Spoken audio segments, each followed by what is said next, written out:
He has in his total mastery of the literary as well as the pictorial art only one peer, Wyndham Lewis.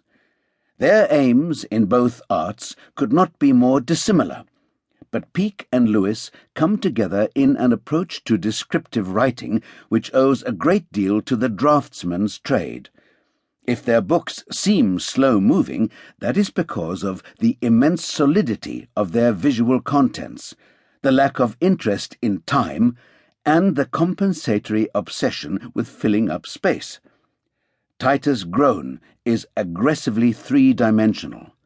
Look at the opening description of Gormenghast, where the term, a certain ponderous architectural quality, exactly conveys what we are in for. But around the solidity is an extra dimension, one of magic, showing the poet as well as the draftsman. This tower, patched unevenly with black ivy, arose like a mutilated finger from among the fists of knuckled masonry and pointed blasphemously at heaven. This sounds like Gothic writing, but the term is inadequate. As we read Titus' Groan, we seem to be given clues directing us towards the daylight of a literary category, but all the keys change into red herrings. Take the names of the characters, for instance. Nettel, the octogenarian who lived in the tower above the rusting armoury. Rotcod, curator of the Hall of the Bright Carvings. Flay, Swelter, Steerpike, Mrs. Slag, Prune Squalor. These are fitting for a Peacock novel, for Dickens, or for a comic children's story. They are farcical, but the mood is not one of easy laughter, or even of airy fantasy. The ponderous architectural quality holds everything down, and we have to take the characters very seriously, despite their names. Nor is it appropriate to think in terms of a gallery of glorious eccentrics, a very British concept. Nobody flies away from a centre of normality.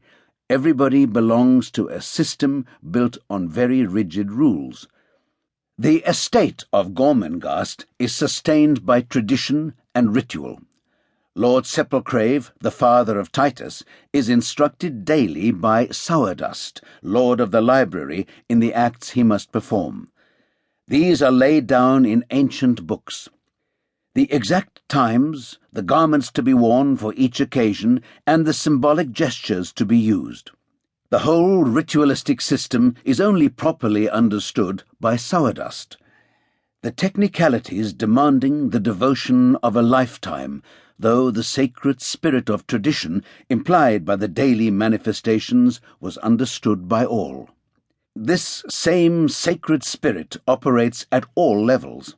Thus the great kitchen is kept clean by 18 men called the Grey Scrubbers, automata, whose calling is predestined and hereditary. But it is out of this kitchen that a revolutionary force emerges, the youth, Steerpike, who, on his own admission, has a disrespectful nature. He calls the Countess of Groan, that great lady who lives in a sea of white cats, the old bunch of rags. He even calls the son the old treacle bun. Pulling the legs off a stag beetle, slowly, one by one, he says, "Equality is the great thing. Equality is everything." The worn-out radical arguments sound fresh and sinister in this closed world. Don't you think it's wrong if some people have to work all their lives for a little money to exist on, while others never do any work and live in luxury? Steerpike is one of the destroyers. He burns the library, killing its lord and sending Titus's father mad. There is a season of violence and murder. But Gormenghast remains, and the warden of the immemorial rights proclaims Titus its 77th Earl. The book ends with its titular hero not yet 2 years old, but there is plenty of time for him. We have finished a mere third of the tripartite epic. And it is as we near the end of Titus' Groan that we realize the propriety of applying the term epic in an exact sense. The book is closer to ancient pagan romance than to traditional British fiction. The doomed ritual lord, the emergent